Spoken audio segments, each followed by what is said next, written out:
Let's get started by taking a brief tour of the Dynamo Visual Programming interface. Now, Dynamo Visual Programming exists under the Revit application, so you need to first open the Revit application and any Revit project file that you're going to be operating on, and then we can open the Dynamo Visual Programming environment. Now, for our purposes, I'm just going to open a blank Revit file from the architectural template. Then I'll switch over to the Manage tab, and you'll see that Dynamo Visual Programming is over here on the far right side of the ribbon. If I click that, Dynamo will open in a new window.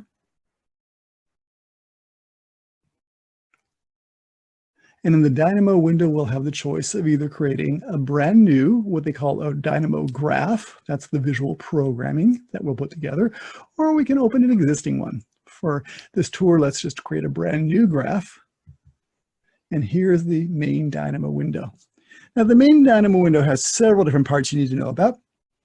This area that we're looking at here, which has the big grid in the background, is called the graph view. And this is actually going to be placing nodes that actually do the programming. So that's going to be where we create the graph. Now, in the background of the graph, you'll actually see this big gridded section here. That's considered a background 3D preview. Okay, and you have the option of turning that on or off. Under the View tab, we can choose to either show the grid in the background or not show the grid in the background. I like to show the grid and to show that background preview because I like to keep track of what's going on as we do the programming. But again, that's a choice. Now, in this window, since there are actually two things layered, there's actually a little toggle up here that says as you're scanning or panning around and navigating through this window, are you navigating and panning the nodes or are you panning the background? Okay, so watch out for that one. Now, in this environment, what we're going to do is actually go through and create some nodes. And what we're going to do is basically drag some different nodes into the graph area. So this area over on the left-hand side is called the library. This is a big area where all the different nodes that are available to us exist. And we go browsing around in there. We can sort of see what sort of nodes are available for doing input.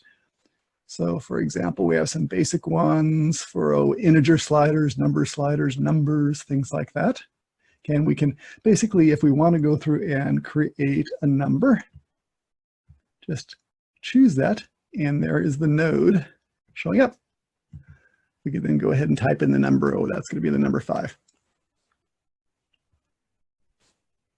Okay, we can also go through and if we know the name of the node, or at least a part of it, we can go through and type in a little bit.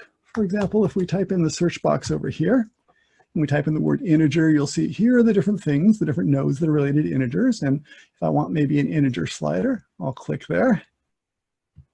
I'll get a little slider for choosing different integers. Not too bad. I can also go through and do the search just right within the graph area. If I come into the graph area and I right click here, you can, again, just type a search over here. And you'll see these are some of the different things that it's suggesting. Okay, so I got another different way of getting at that integer slider there. Super. So either pull from the pane over here, search the pane, you can either browse, search, or search in the graph area. Any of those ways are all available for creating nodes. Okay, and what we're going to basically do is start pulling together different nodes and connecting them. So for example, if I end up a number over here, and I have a little integer slider over here, I can, for example, if I want to add those two things together, let me just do a little search for the plus, and you'll see there's actually an operator for adding two different things together. I might just add this to that. You'll see that now the node is actually displaying a little preview of the outputs. So 19 plus 5 is giving me 24. If I dragged a little integer slider over here, you'll see that's now going to be 54. And we have the choice of potentially for this node either pinning that if I'd like to continue to see the preview, or unpinning that. Okay. Or another very useful node that we use an awful lot of when we want to see the results of things is called the watch node. And if I choose watch, all it really does is display the results of different outputs. So I can pull that together, and you'll see there we have the value 54. And as I slide that up and down, you'll see the value changing. Okay, so that's the basic idea of connecting these different nodes together, but let's go ahead and kind of keep on exploring how we can work with this. Okay, if we want to rename a node for whatever reason, for example, if this is going to be my X value and the integer slider is going to be my Y value, I can go through and actually say that I want to rename the node. Okay, and I'll just call that X value. You should always go through and just name things in a way that'll make it easy for you to spot what's going on later. Okay, for this integer slider, again, if that's going to be some sort of a Y value, I'll rename that.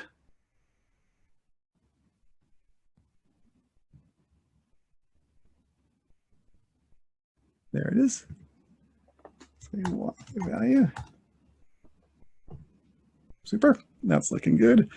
Oh, this node down here, I don't really want anymore. So I can just go through and remove that node. Very good. Now, if I want to duplicate some different nodes, I can do that too. So for example, if I want to have another slider for the Z value, I might just copy, Control C, and paste. Try that again.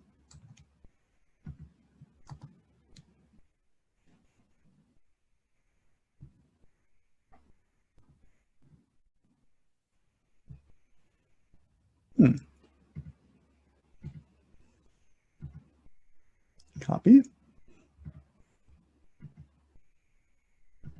Paste. There we go. I was trying that with some keyboard shortcuts, and with my Mac and my PC, sometimes those get a little bit confused. So I have another node here.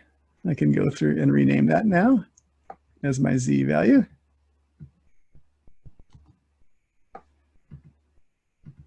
Okay, so I can copy and paste the nodes. To link again, what I'm going to do is basically just pull different values from this as an output over to an input. Okay, and now I'm linking some different things together.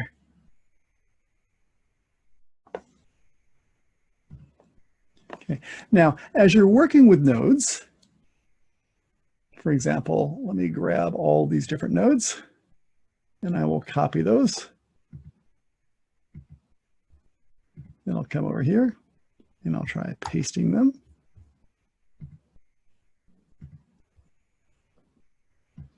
I have two different sets of nodes now. If I'd like to actually sort of start adding a little order to all this, grouping the nodes so I can have a sense of really how all this works together and make it easy for other people to follow later, a very common thing that we'll do is we'll grab a group of nodes. I'll right click on that and I'll say create a group. Okay, now when you create a group, that actually gives us the ability to give a name to the group. So compute the first set of values. Let me go through and create a group out of the second set here also.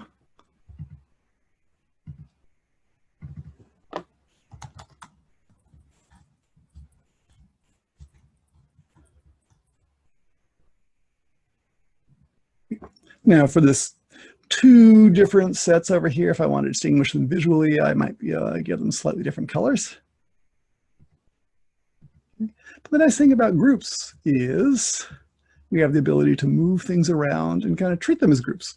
Okay, so that just makes it a little bit easier to organize our graphs as we're trying to kind of keep our visual programming environment set up. Now, if you add another node in here, for example, let me just go through and add another integer to this.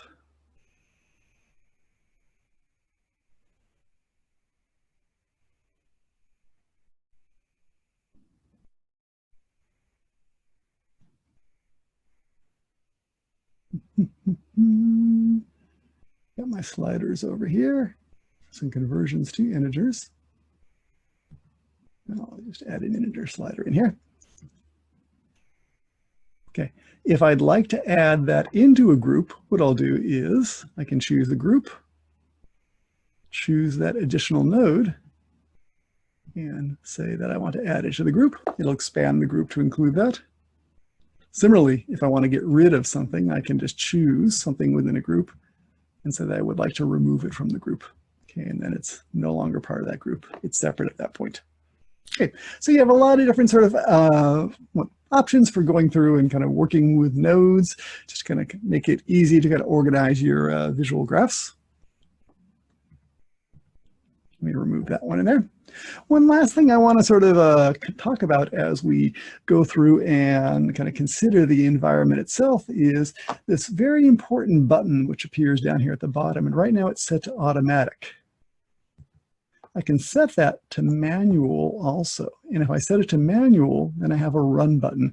What's happening here is you're choosing whether to automatically recompute the entire set of calculations in the graph constantly, so dynamically updating it all the time, or whether you'd like to be able to go make some changes at specific times. Now, for very simple graphs like this, which are just adding some basic numbers, doing some mathematical operations, it's okay to leave it set to automatic because it's very quick. Math actually happens very, very quickly in this environment. If, on the other hand, you were driving some behavior in the Revit environment and changing some objects in that environment, okay, every update you make could cause refreshing and updating in the Revit modeling environment, and that could take some time. So if you are driving a lot of geometry with your graph, okay, very often what you'll do is set it to manual, okay, and just run explicitly when you want to go through and do a recomputation. That way you can change a lot of values without having to wait for all the updates to happen every time as you go through and change each individual value. Okay, so just be aware of that manual versus automatic run mode. Okay, when you get done with the graph and you're actually sort of happy with it, what you can do is say that you want to save. Okay, let's go ahead and, I will just go ahead and what I should do is put this in the same folder where the project file is. But for right now, I'm just going to put it on my desktop as an example.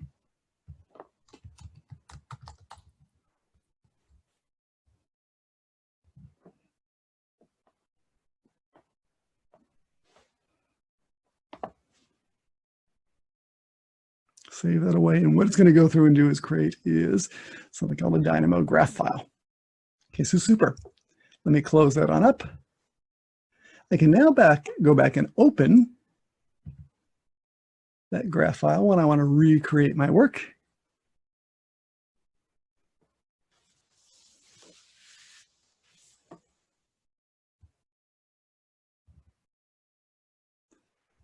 Now, when I choose this graph file, notice there is a very important checkbox available down here. It says open in manual execution mode.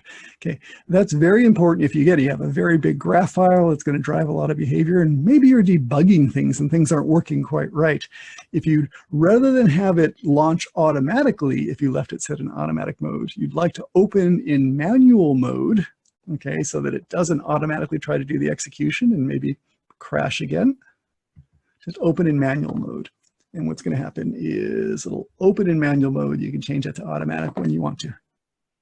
Okay, so that's the introduction to the Dynamo graph interface. Next, we're going to go ahead and take a look at how we can do some interesting mathematical operations within that environment.